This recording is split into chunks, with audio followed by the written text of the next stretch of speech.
मोर के बारे में कुछ बातें। मोर भारत का राष्ट्रीय पक्षी है जो संपूर्ण भारत में पाया जाता है।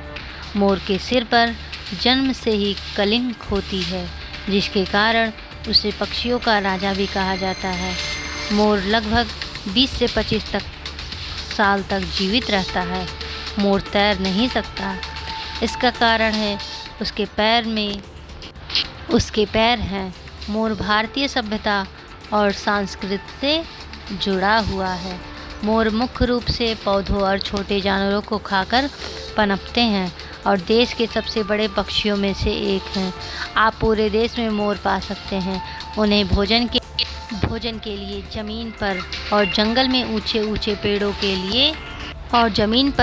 में ऊंचे पेड़ों पर चोंच मारते देखा है। पक्षियों की इस प्रजाति में मोर नर होते हैं। भारत के राष्ट्रीय पक्षी यानी मोर से कई धार्मिक महत्व जुड़े हुए होते हैं। शास्त्रों की माने तो मोर को दिव्य पक्षी भी माना जाता है। यह महादेव शंकर और देवी पार्वती के पुत्र भगवान कार्तिकेय का वाहन होता है। मोर दिखना भी शास्त्रों में बहुत ही शुभ माना जाता है। मोर शर्मीला पक्षी है जो सहवास एकांत में ही करता है। मोर की मादा मोरनी कहलाती है। जवाई मोर हरे रंग का होता है।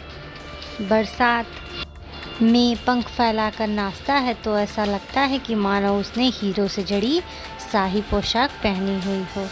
इसलिए मोर को पक्षियों का राजा कहा जाता है। मोर की उम्र 25 से 30 वर्ष की होती है। मोरनी की लंबाई लगभग 215 सेंटीमीटर तथा मोरनी की 50 सेंटीमीटर की होती है। मानसून का मौसम मोरनी के लिए ब्रीडिंग का होता है। ब्रीडिंग के लिए मोर बहुत ही एकांत माहौल पसंद करते हैं। मोर को 1963 में भारत का राष्ट्रीय पक्षी नामित किया गया था, क्योंकि यह सबसे सुंदर जानवर है जो हमारे देश के सभी जीवों का प्रतीक है और भारतीय संस्कृति में इसका धार्मिक और पौराणिक महत्व का एक लंबा इतिहास है। भारत कई विदेशी जानवरों का घर है, उनमें से एक है इसका राष्ट्रीय पक्षी मोर। मोर अपनी अद्भुत शारीरिक बनावट के लिए प्रसिद्ध है। मोर के सिर पर एक सुंदर उधर दौड़ते हैं तो उनके पंख इकट्ठे हो जाते हैं और एक लंबी पूंछ की तरह दिखते हैं।